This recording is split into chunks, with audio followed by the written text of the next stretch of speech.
اعوذ باللہ من الشیطان الرجیم بسم اللہ الرحمن الرحیم اللہ اکبر کبیرہ والحمد للہ کثیرہ وسبحان اللہ بکرۃ واصیلا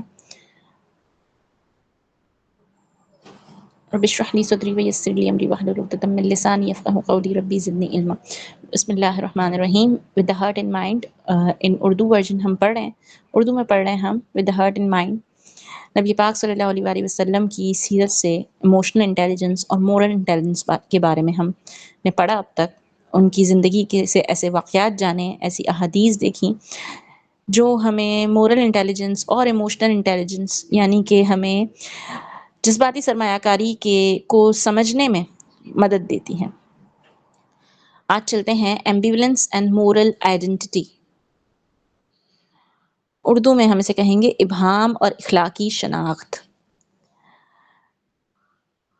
اخلاقی جہالت کی جڑ کی وضاحت کرتا ہے کہ ثقافتی ابہام کی حالت سیدھے الفاظ میں وہ بتاتا ہے زیگمنٹ بومن ماڈرنٹی اینڈ ایمبیولنس میں۔ اخلاقی جہالت کی جڑ کی وضاحت کرتا ہے ثقافتی ابہام کی حالت سیدھے الفاظ میں بتاتا ہے کہ ابہام ایک زبان کی خرابی ہے جس میں ہم چیزوں کا نام لینے میں ناکام رہتے ہیں۔ ایک سے زیادہ 130 کو کسی چیز یا واقعے کو تفویض کرنے کا امکان ہے۔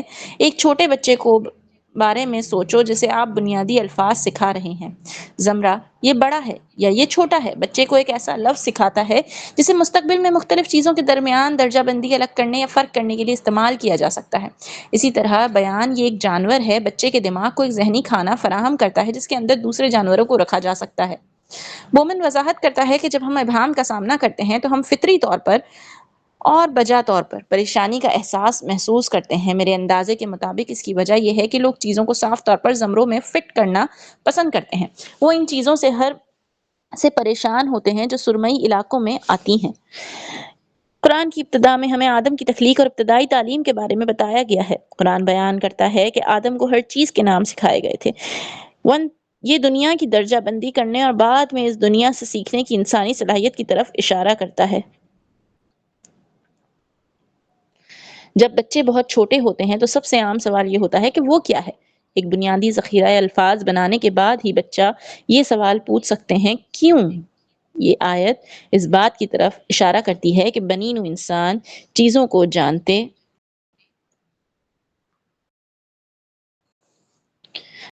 ان کے نام رکھنے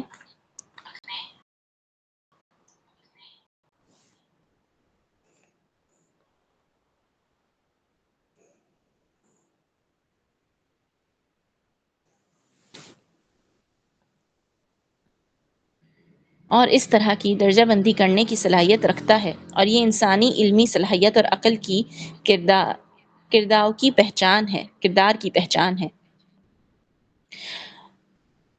باؤمن کے خیالات سی ایس لیول کے جذبات کے بازگشت لگتے ہیں جنہوں نے کہا تھا کہ اخلاقی رشتہ داری ہماری نسلوں کو ختم کر دے گی اور ہماری روحوں کو نقصان پہنچائے گی۔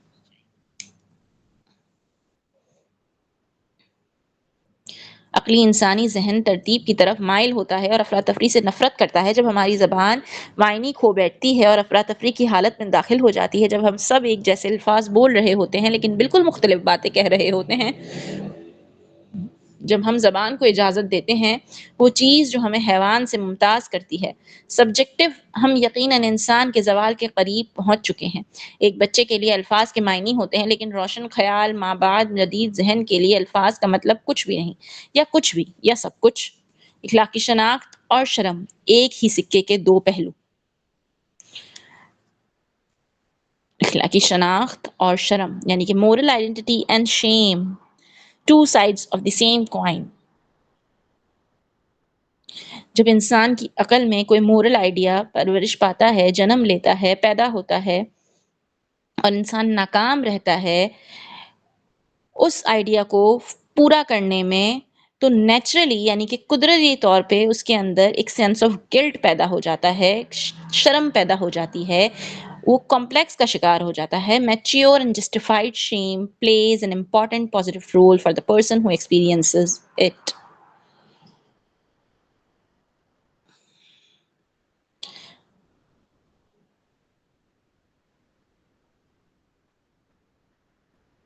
اس شخص کے لیے اہم مثبت کردار ادا کرتی ہے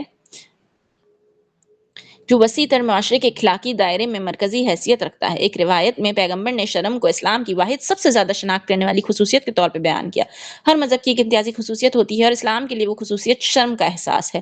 حضرت سلیمان علیہ السلام سے منسوب ایک اور روایت میں شرم کی تعریف ایمان کے پار کی تار ایک منٹ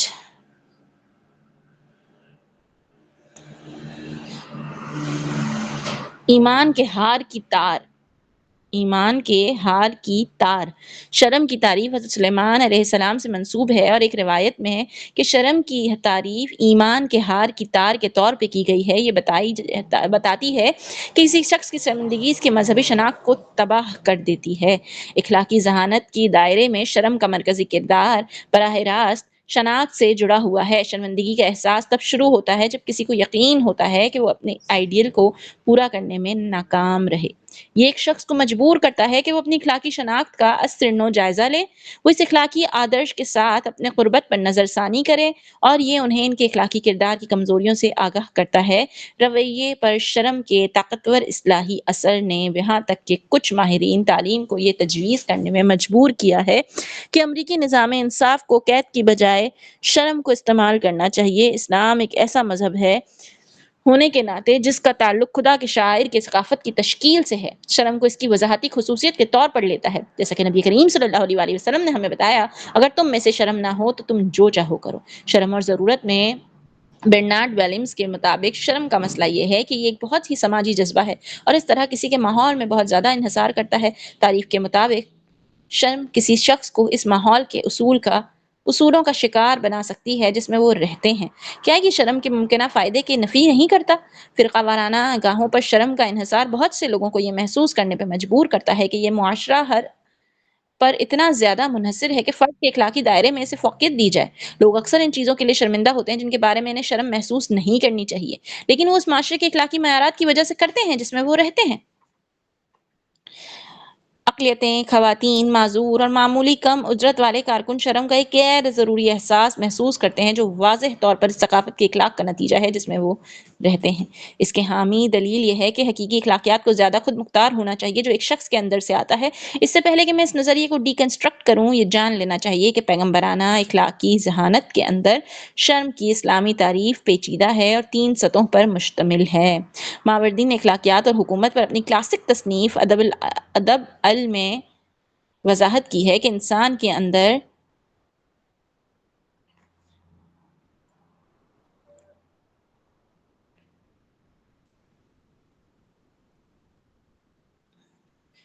ادب الدین والدنیا، ماوری کی کتاب یعنی کہ ماوری کی تحریر ادب الدین والدنیا میں انہوں نے لکھا ہے کہ شرم کے 3 درجے ہیں۔ پہلی اللہ کے سامنے شرمندگی ہے۔ اس کی تائید ایک روایت سے ہوتی ہے جس میں نبی کریم صلی اللہ علیہ وآلہ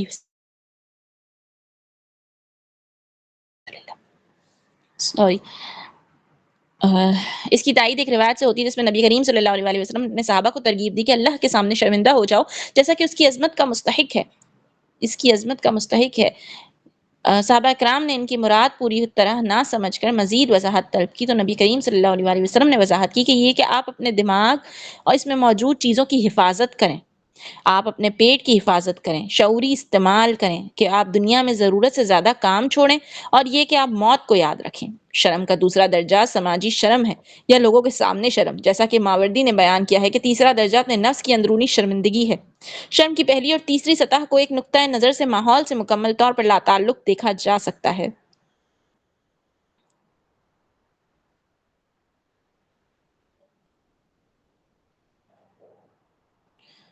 یعنی کہ پہلا درجہ اللہ کے سامنے شرمندگی، دوسرا درجہ سوسائٹی میں یعنی کہ سماجی شرم، اور تیسرا درجہ ہے اپنے نفس کے آگے شرم۔ تو ایک نقطہ نظر سے ماحول سے مکمل طور پر لاتعلق دیکھا جا سکتا ہے کہ اس لیے ضروری نہیں کہ وہ سماجی جذبات ہو، یعنی کہ پہلی اور تیسری اللہ کے سامنے شرم اور نفس کی شرم۔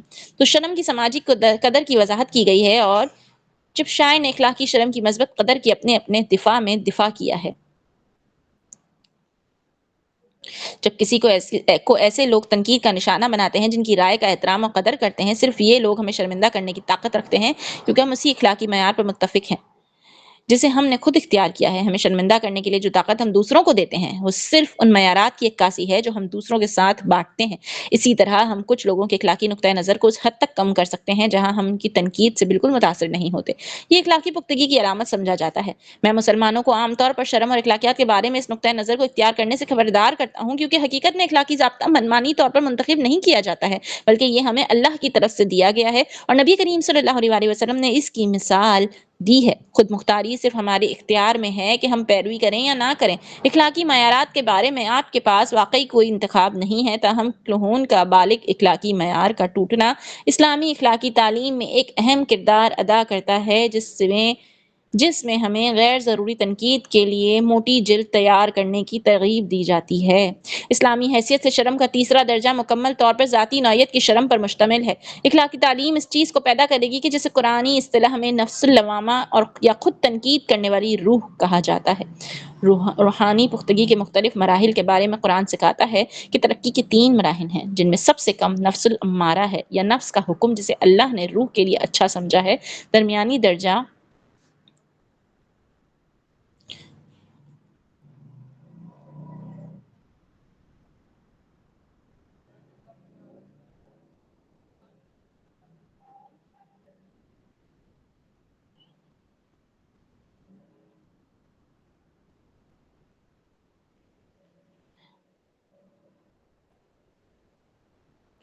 جو درمیانی درجہ ہے وہ نفس لوامہ ہے جو اوپر مینشن کیا گیا، اور جو سب سے اوپری درجہ ہے وہ نفس المطمئنہ ہے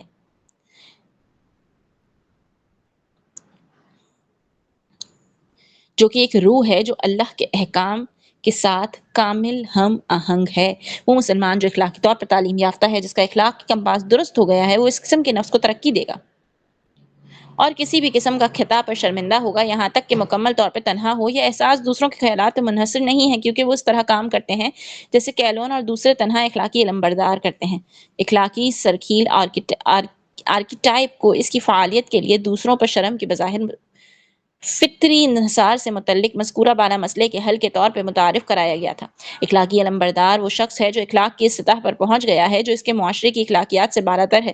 وہ اپنے آپ کو جس معاملے میں پاتا ہے وہ یہ ہے کہ اگر وہ اپنے لوگوں کے ساتھ ان کی اخلاقیات کی سطح کے مطابق برتاؤ کرتا ہے تو مثالی طور پر وہ اپنے اندر شرمندگی کا احساس کرے گا کیونکہ وہ اپنے انصاف کے اپنے معیار کو برقرار نہیں رکھتا۔ بہرحال وہ بیرونی ماحول کے کسی بھی الزام سے آزاد ہوگا۔ دوسری طرف اگر وہ لوگوں کے ساتھ اخلاقیات کے بارے میں اپنی روشن فہمی کے مطابق معاملہ کرے گا تو وہ اپنے نظریات کو برقرار رکھنے کے لیے خود پرسکون رہے گا، لیکن وسیع تر برادری کی طرف سے اس کی اخلاقی تنقید کی جائے گی۔ اس کا حل کیا ہے؟ اگر ہم اللہ کے تمام انبیاء کو دیکھیں تو ہم دیکھتے ہیں کہ ان کی تحریکوں نے اپنے اپنے معاشرے میں اخلاقی انقلابات کو متحرک کیا۔ ان کے الہی الہامی مشنوں کا مقصد اجتماعی اخلاقی کمپاس کو دوبارہ ترتیب دینا تھا۔ جب اس کے چچا سے رابطہ کیا جس نے اس سے شہر کے معاشرتی اصولوں اور امن میں خلل ڈالنے سے گریز کرنے کی التجا کی تو نبی محمد صلی اللہ علیہ وسلم نے سادگی سے جواب دیا کہ وہ رکنے کے قابل نہیں ہے۔ محمد اخلاق صلی اللہ علیہ وسلم اخلاق کے علمبردار تھے۔ وہ مناسبیت کے ایک نئے معیار کا واحد محافظ تھے۔ اخلاقیات کا ایک ایسا معیار جو موجودہ معیار سے کہیں زیادہ تھا۔ ان کے معاشرے کے معیارات بہت سے لوگوں نے انہیں برائی کے مظہر کے طور پر دیکھا جو اپنے وقت کے نوجوانوں کو خراب کر رہا تھا۔ انہوں نے کہا ہم دیکھتے ہیں کہ اس کے باوجود انہوں نے لوگوں کے ساتھ نئے معیار کے مطابق معاملہ کیا جو اسے انہیں دیے گئے تھے۔ یعنی کہ نبی پاک صلی اللہ علیہ وسلم کے معاشرے میں برائی عام تھی لیکن انہوں نے نئے معیار کے مطابق لوگوں کے ساتھ معاملہ کیا اور آخری رسوائی پہلے اللہ کے سامنے اور پھر اپنے سامنے ایک منٹ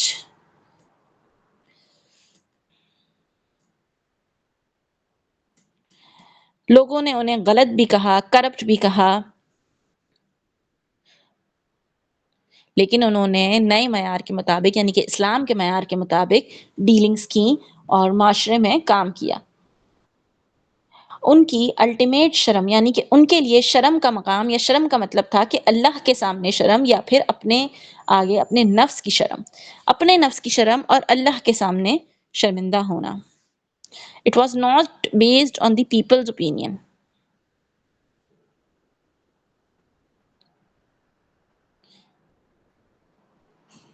یعنی کہ لوگوں کی رائے پہ مبنی نہیں کرتی تھی۔ نبی پاک صلی اللہ علیہ وآلہ وسلم کے نزدیک شرم دو تھیں، کہ نبی اللہ کے سامنے شرمندگی اور اپنے نفس کی شرمندگی۔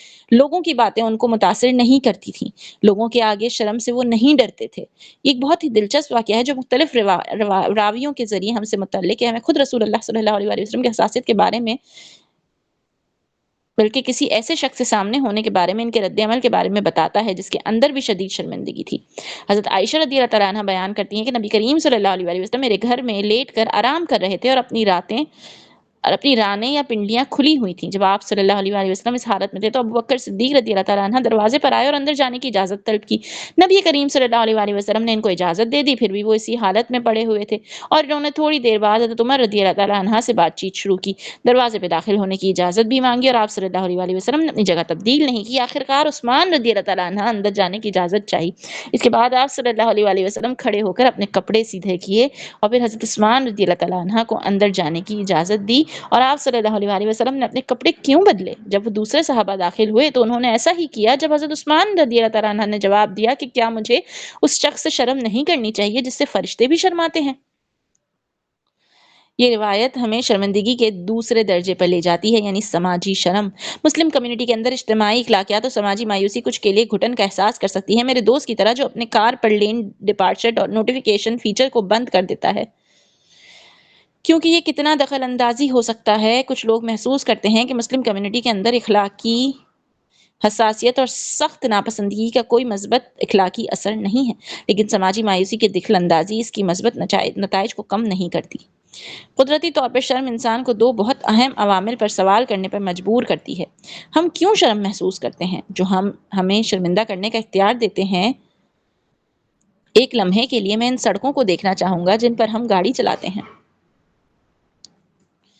ہر روز، کیونکہ ایسا لگتا ہے کہ ہم عملی اخلاقیات کو کس طرح دیکھتے ہیں اور ہم عملی سماجی تعمیرات کو کس طرح دیکھتے ہیں۔ جیسا کہ ہم نے پہلے کہا، سب سے زیادہ مداخلت کرنے والا شرمناک طریقہ کار جو سڑک پر استعمال کرتے ہیں وہ کار ہارن ہے۔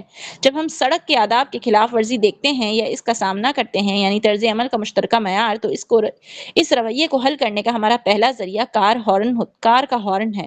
ہارن ایک مضبوط اصلاحی ٹول کے طور پر کام کرتا ہے کیونکہ یہ ڈرائیور کی بدتمیزی پر توجہ مبذول کرتا ہے، چاہے وہ کوئی بھی ہو، اور انہیں ڈرائیونگ کے متفقہ اصولوں کو برقرار رکھنے میں ناکامی سے آگاہ کرنے کی کوشش کرتا ہے۔ ایک وسیع قومی ریاست کے اندر ایک واحد اجتماعی اخلاقی شناخت حاصل کرنا مشکل ہے، اور اس نے مذہبی مسلمانوں کو عوام میں دو مختلف معیارات اختیار کرنے پر مجبور کیا ہے، ایک اسلامی اور دوسرا غیر اسلامی۔ اس نقطہ نظر کے ساتھ مسئلہ یہ ہے کہ شرم ہماری ذاتی شناخت، ہماری مثالی اخلاقی خودی کی عکاسی کرتی ہے، اور ہماری شناخت کو مستقل رہنا چاہیے۔ لبرل ورلڈ ویو شرم کو کم کرتا ہے اور فرد کو مناتا ہے۔ دوسرے لفظوں میں، سڑک ہر گاڑی چلانے کے لیے ہر ڈرائیور کے انتخاب کی حفاظت اور اسے محفوظ رکھنا ہی حتمی فائدہ ہے۔ شرم کو روکا ہوا تو ترقی کے طور پر دیکھا جاتا ہے اور عوام کو کنٹرول کرنے کے لیے ماضی کے ایک آلے کے طور پر دیکھا جاتا ہے۔ انفرادی صلاحیت کو کمزور کیا جاتا ہے۔ آج آپ کو اپنا جج، جیوری ہونا چاہیے، اور ضرورت پڑنے پر یہ جلاد بھی ہونا چاہیے، جلاد بھی لگنا چاہیے۔ شرمندگی کی قدر میں کمی اور شیطانیت کے وقت جو مسئلہ پیدا ہوتا ہے وہ یہ ہے کہ اجتماعی شناخت اور اعتماد مکمل طور پہ ختم ہو جاتا ہے۔ اس کی پیش گوئی نبی کریم صلی اللہ علیہ وآلہ وسلم نے کی تھی کہ جب نبی پاک آپ صلی اللہ علیہ وآلہ وسلم نے فرمایا کہ اگر تم میں حیا نہ ہو تو جو چاہے کرو۔ اس روایت کی حقیقت یہی ہے کہ اخلاقی شرم و حیا کی تصویر ہر اس قدر شدید حملہ کیا گیا ہے کہ روشن خیال نظر ثانی کرنے والے کو شرم کی اخلاقی طاقت کا بخوبی ادراک ہے۔ یہی وجہ ہے کہ وہ محسوس کرتے ہیں کہ انہیں انسانیت کو اس پٹی سے آزاد کرنا چاہیے جو انہیں اپنی حقیقی صلاحیتوں کو تلاش کرنے سے روکتا ہے۔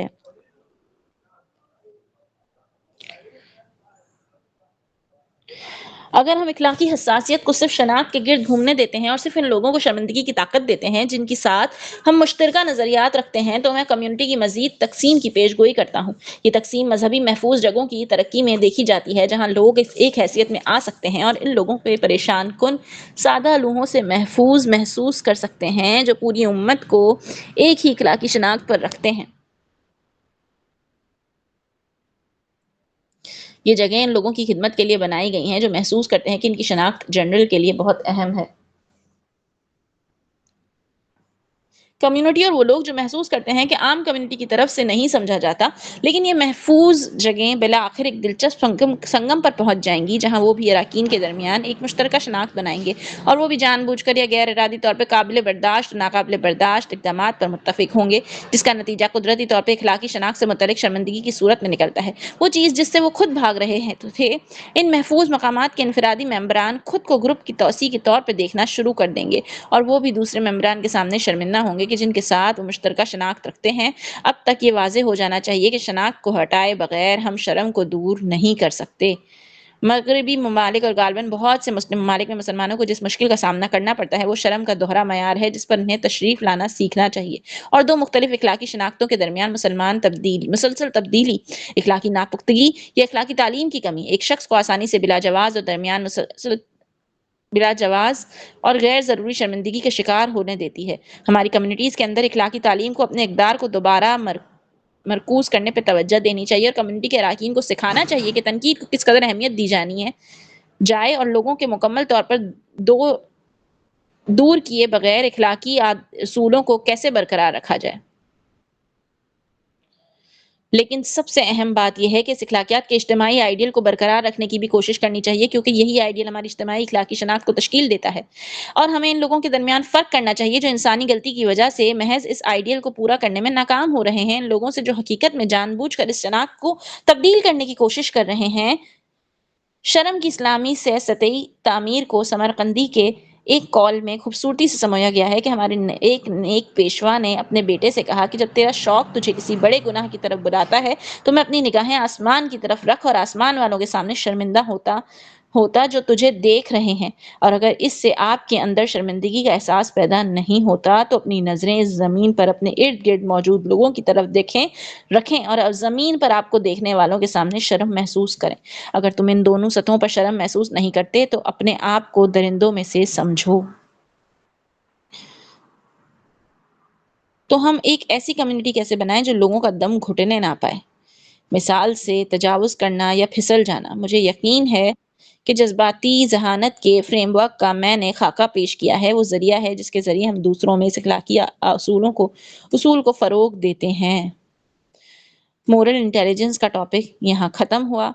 اب ہمارا 4th ٹاپک شروع ہوگا، ریڈیکلز کی تبدیلی۔ ای کیو کیسے لیڈر حقیقی تبدیلی کے لیے، ای کیو لیڈر حقیقی کی تبدیلی کے لیے۔